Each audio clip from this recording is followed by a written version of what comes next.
कई बार जब आप किसी के डिज़ाइन को देखते हैं, एकदम से आपकी आंखों में वो देख के लगता है वाह क्या डिज़ाइन है, मतलब कि देखते ही साथ आपको वो अपने तरफ अट्रैक्ट कर रहा है।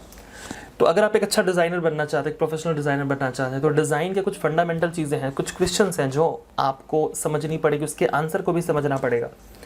तो आज मैंने एक नया सीरीज़ चालू करा है जिसमें मैंने जो भी चीज़ें इंडस्ट्री में सीखी वो सब चीज़ें मैंने इसमें ऐड करने का सोच के रखा है। कुछ वीडियो सीक्वेंस में आपको मिलेंगे। आज ये वीडियो का पहला पार्ट है जिसमें कुछ इंपॉर्टेंट फंडामेंटल चीज़ें हम लोग बात करेंगे। 5 इंपॉर्टेंट क्वेश्चंस जो एक डिज़ाइनर के माइंड में आता है वो मैंने यहाँ पे शॉर्टलिस्ट करके रखा है। पीपीटी में शेयर करने वाला हूँ। क्वेश्चंस हम लोग देखेंगे और फिर उसके बारे में बात करेंगे और देखेंगे कि कैसे इसकी बेहतर समझ के साथ हम अपने आप को बेहतर डिज़ाइनर बना सकें। शुरू करते हैं, अपने स्क्रीन पे चलते हैं। ऑलराइट, सो मैंने अपना स्क्रीन शेयर कर दिया है, आई होप आपको दिख रहा होगा। तो यहाँ पे कुछ क्वेश्चंस मैंने रखे हैं, जैसे 5 इंपॉर्टेंट क्वेश्चंस में अगर मैं बोलूँ तो कुछ प्रश्न हमारे मन में आते हैं डिज़ाइनर एक अच्छा बनने के लिए। वो क्वेश्चंस मैंने रखे, इंग्लिश में है लेकिन नो वरीज, मैं हिंदी में आपको समझा दूंगा। फर्स्ट पॉइंट है, what are some essential principle of good design. एक अच्छा डिज़ाइन बनाने के लिए जो फंडामेंटल जो प्रिंसिपल है वो क्या है, उसके बारे में हम लोग बात करेंगे। How do you determine the target audience for a design project. तो एक प्रोजेक्ट बनाते हो तो उसमें टारगेट बहुत ज़्यादा इंपॉर्टेंट है।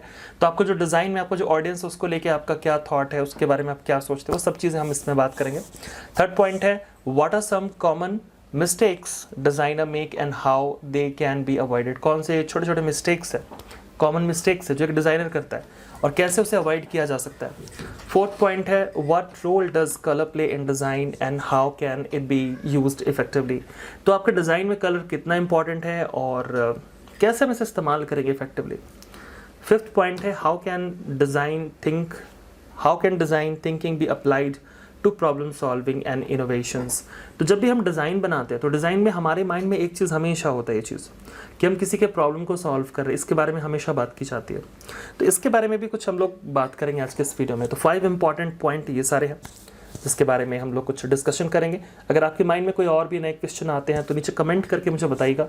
जो अच्छे क्वेश्चन होंगे उनको मैं अपने आने वाले वीडियोज़ पे आपके साथ जो है वो शेयर करने वाला हूँ। तो ज़रूर मेंशन कीजिए, लाइक कर दीजिए एंड ज़्यादा से ज़्यादा लोगों तक शेयर कर दीजिए ताकि उनका भी हेल्प हो सके। अब इन सारे पॉइंट पे आते हैं। सबसे पहला जो पॉइंट था हमारा वो था, what are some essential principle of good design.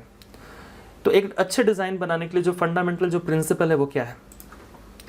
Some essential principle of good design including, जो इंपॉर्टेंट चीज़ें जो हमें ध्यान रखनी है, प्रिंसिपल की बात हम कर रहे हैं डिज़ाइन की, ताकि हमारे डिज़ाइन को बेहतर बनाया जा सके, इसीलिए हम इन प्रिंसिपल के बारे में बात किए जा रहे हैं यहाँ पे। सिंप्लिसिटी, यानी कि जो डिज़ाइन है वो आप इस तरीके से रखते हो कि वो सिंपल हो ताकि इजी टू अंडरस्टैंड हो। अगर आप इसे इतना कॉम्प्लिकेटेड बना दोगे समझ में नहीं आएगा किसी को कि वह है क्या। तो डिज़ाइन आपका सिंपल होना चाहिए।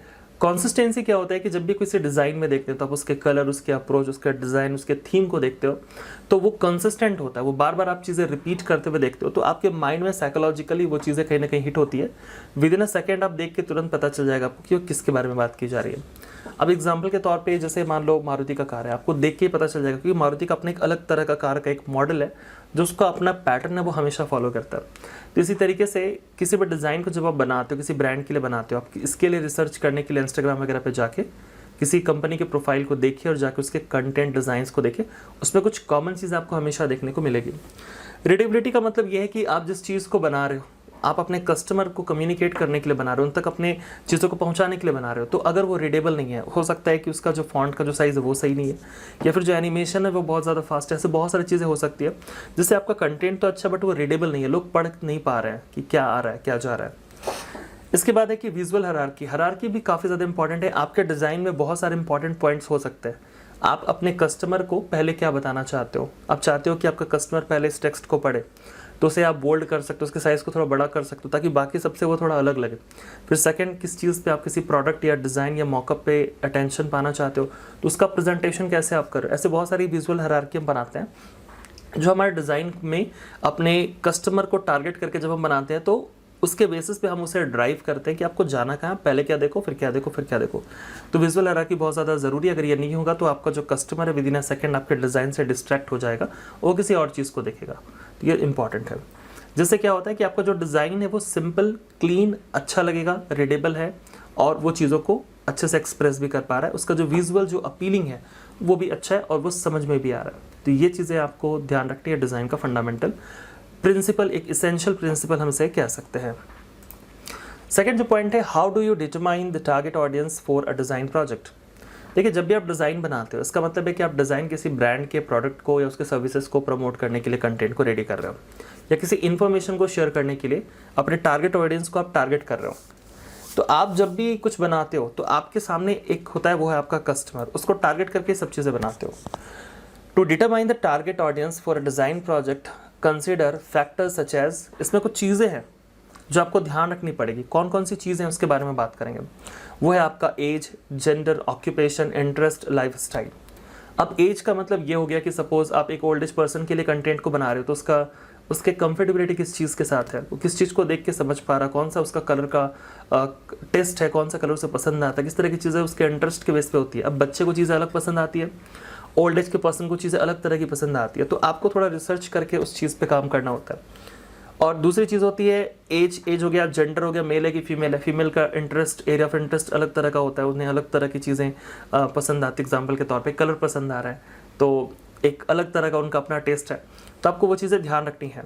और उनके लाइफ स्टाइल से रिलेटेड चीज़ें भी आपको ध्यान रखनी है। हर एक का इंटरेस्ट अलग होता है। जैसे एक साड़ी है, ठीक है, वो एक फीमेल के लिए इम्पॉर्टेंट है क्योंकि उसके डेली लाइफ स्टाइल में, डेली में उसके लाइफ में वो चीज़ें इंपॉर्टेंट है। तो आपको ये ध्यान रखना पड़ेगा कि आप जिस चीज़ को बना रहे हो वो टारगेट प्रॉपर है कि नहीं, एज, जेंडर के साथ और लाइफ स्टाइल के साथ वो मैच कर रहा है कि नहीं, उसके ऑक्यूपेशंस के साथ मैच कर रहा है कि नहीं। गाइस, चलते नेक्स्ट पॉइंट पे। What are some common mistakes designer make and how can they be avoided. ऐसे कौन कौन से कॉमन मिस्टेक्स है जो डिज़ाइनर करते हैं, उसे कैसे उनसे बचा जाए, कैसे उन चीज़ों को अवॉइड किया जाए। Common mistakes designer make including the over complicating designs, failing to consider the user experiences and not adhering to brand guidelines. These mistakes can be avoided by doing through research, collaborating with clients and users and seeking feedback throughout the design process. तो यहाँ पे बात की जा रही है कि जो एक जो डिज़ाइनर है, कई बार क्या होता है कि वो अपने डिज़ाइन को ज़्यादा बेहतर बनाने के चक्कर में उस डिज़ाइन को ज़्यादा कॉम्प्लिकेटेड बना देता है। अब चीज़ें कॉम्प्लिकेटेड है तो कोई भी आप एडवर्टाइजमेंट बना रहे हो तो अगर किसी पर्सन को उसमें बहुत दिमाग लगा के समझ के चीज़ों को मतलब एग्जीक्यूट करना पड़ रहा है तो वो उस चीज़ में उसका जो इंटरेस्ट है कहीं ना कहीं कम हो जाएगा। आप हर जगह ये नहीं बोल सकते कि उसे मैं कुछ लॉजिक दे रहा हूँ, आप उसको समझो, ठीक है। कुछ क्वेश्चंस आप थ्रू आउट करते हो तो हो सकता है सामने वाला इंटरेस्टेड ही नहीं हो। तो जब भी आप डिज़ाइन बना रहे हो तो डिज़ाइन को इतना कॉम्प्लिकेटेड बिल्कुल नहीं बनाना, आपको डिज़ाइन को सिंपल बनाना है। आपको ये चीज़ें ध्यान रखनी है कि सामने वाले को आसानी से समझ में आ जाए विदिन अ सेकेंड, ठीक है। उसके बाद उसका एक्सपीरियंस है उसके साथ, उस चीज़ को भी कैसे आप रिलेट करोगे। जैसे एग्जांपल के तौर पे मान लो आप सैमसंग का प्रोडक्ट यूज़ कर रहे हो, ठीक है, और बहुत सेटिस्फाइड हो, तो आप नए प्रोडक्ट के साथ भी एक्सपेरिमेंट करना चाहोगे क्योंकि आपका एक्सपीरियंस उसके साथ कहने के जुड़ा है। तो ये बहुत मैटर करता है। ब्रांड की अपनी एक गाइडलाइंस होती है, ठीक है, जैसे उसको एक लिमिटेड तरह का फॉन्ट यूज़ करना होता है, उसके अपने कलर्स सेलेक्टेड होते हैं, उसका डिज़ाइन का अपना एक थीम होता है, उसी चीज़ को लेके वो आगे जाना चाहता है ताकि ब्रांड का जो वैल्यू जो मार्केट में एस्टेब्लिश कंपनी ने करा है उस चीज़ के साथ उसे और आगे लेके जाए। तो आपको ये चीज़ें अपने क्लाइंट के साथ कॉन्टैक्ट करके उनके साथ अच्छे से बैठ के बात करके समझना है कि उन्हें चाहिए क्या, उनका मार्केट का वैल्यू क्या है, किस तरह की चीज़ें वो काम पे लाते हैं और आपको उसी चीज़ को आगे लेके जाना है। और उनके फीडबैक भी आपको प्रॉपर लेने हैं ताकि इम्प्रूवमेंट भी कर सके, कहाँ पे किन चीज़ों को बेहतर करके काम किया जा सकता है, इसके बारे में भी आपको बात करना पड़ेगा। नेक्स्ट पॉइंट है what role does colour play in design. तो डिज़ाइन में कलर का क्या इंपॉर्टेंस है and how can be used it effectively. तो देखो, कोई भी डिज़ाइन है, ठीक है, तो उसमें कलर का सिलेक्शन इस चीज़ पे डिपेंड करेगा कि आपका खुद का नॉलेज, आपका खुद का एक्सपर्टीज़, आपका खुद का ऑब्जर्वेशन कितना अच्छा है। अगर आप एक डिज़ाइन बना रहे हो उसमें कलर का सिलेक्शन अच्छा करोगे तो अगर कभी सिंपल डिज़ाइन भी है तो भी वो ज़्यादा अपीलिंग लगेगा।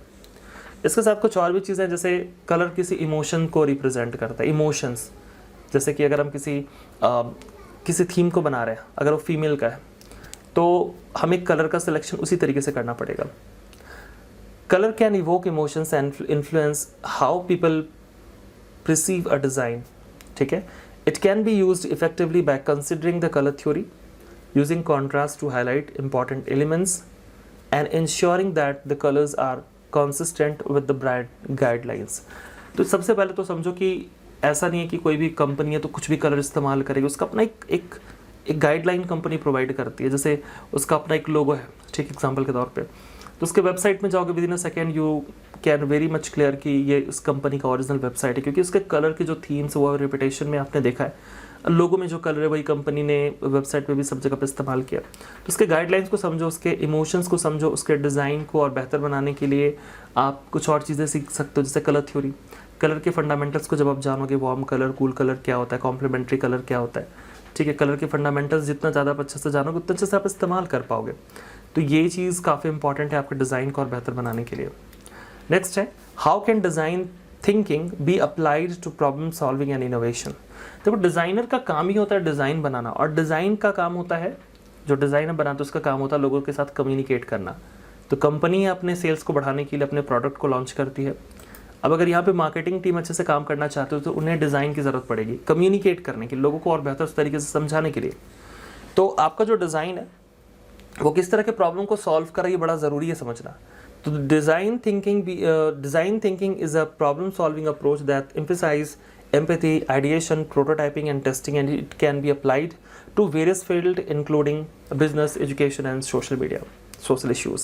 देखिए डिज़ाइन जो है जब आप बनाते हो तो आप किसी प्रॉब्लम को सॉल्व कर रहे हो, तो जितना अच्छे से आप उस प्रॉब्लम को समझोगे उतने अच्छे से उस प्रॉब्लम को सॉल्व कर पाओगे। अगर आपको कहीं जाना है तो जितना ज़्यादा आपको उस जगह के बारे में पता होगा आपके लिए वहाँ पे जाना उतना ज़्यादा कंफर्टेबल होगा। तो जो भी आप डिज़ाइन बनाते हो उसमें आपका अप्रोच क्या होता है, आप अप्रोच अपना उस तरीके से लगाते हो जितना अच्छे से आप उस चीज़ को डिकोड करके समझ पाते हो। उसी के साथ साथ आपको कुछ चीज़ें जो हैं फॉलो करनी पड़ेंगी, आपको समझना पड़ेगा कि वो जैसे कि एग्जांपल के तौर पे बिजनेस, एजुकेशन से रिलेटेड है, सोशल इश्यूज से रिलेटेड है, तो उस पर आपका डिज़ाइन का इम्पैक्ट कितना है, इन सभी चीज़ों को आपको कंसिडर करके ध्यान रख के चलना पड़ेगा। जब भी हमारा इंटरेक्शन हमारे कस्टमर अपने क्लाइंट के साथ होता है तो हम ये समझते हैं कि उसे चाहिए क्या और उसका जो अपना बैकग्राउंड है वो क्या है, ये भी आपको समझना पड़ेगा। तो इसको समझने के लिए आप उसके पहले के जो डिज़ाइंस उसको देख सकते हो, तो आपको क्लैरिटी आ जाएगी कि किस तरह के डिज़ाइंस वो पसंद करते हैं। और जितना अच्छा आप समझ पाओगे क्योंकि उसके डिज़ाइन पहले से मार्केट में चल रहे हैं, तो वो किस तरीके से रिएक्ट कर रहा है, उसका काम कैसे हो रहा है, उसको समझते हुए चीज़ों को आगे लेके जाना है। तो आई होप ये वीडियो आपके लिए मीनिंगफुल रहा होगा, कुछ चीज़ें आपने सीखी होगी, कुछ इंपॉर्टेंट पॉइंट मैंने शेयर किए हैं और स्लाइड जो है इसके थ्रू से मैंने रिप्रेजेंट करा है। इस फाइल को मैं शेयर कर दूंगा आप सभी के साथ ताकि आप इसे और अच्छे से देख सके मेरे अपने इंस्टाग्राम पे। तो मुझे इंस्टाग्राम पे फॉलो कर लीजिएगा, डिस्क्रिप्शन में मैंने लिंक दे दिया है। जो लोग भी इस तरह की और वीडियोस चाहते हैं नीचे कमेंट करके बताइए, अच्छा लगा लाइक करें, शेयर करें, और पहली बार चैनल पे हैं तो सब्सक्राइब ज़रूर कर लीजिएगा इस तरह के वीडियोस को पाने के लिए। उम्मीद करता हूँ आपको अच्छा लगा होगा ये नया सीरीज़, जिसमें कुछ नई चीज़ें आपने सीखी होंगी, डिज़ाइन को बेहतर तरीके से समझोगे। तो टूल्स के साथ ये काफ़ी ज़्यादा इंपॉर्टेंट कंसेप्ट है, टूल आपके माइंड के डिज़ाइन को एग्जीक्यूट करने में आपको हेल्प करता है, बट अगर फंडामेंटल ही वीक है तो फिर काम कैसे होगा। ये जो चीज़ें हैं ना ये बहुत प्रीमियम कंटेंट्स हैं। जो भी आप किसी डिज़ाइन स्कूल, डिज़ाइन कॉलेज में जाते हो तो वहाँ पे जाके आप ये सब चीज़ें बहुत सारे पैसे खर्च करके सीखते हो। तो मैंने कोशिश करी है, कुछ सीरीज़ में वीडियो को प्लान करके मैंने रखा है और उन चीज़ों को मैं इम्प्लीमेंट करता जाऊँगा। अगर आपका रिस्पॉन्ड अच्छा मिलता है तो मिलते हैं अगले वीडियो पे, तब तक के लिए bye and take care guys.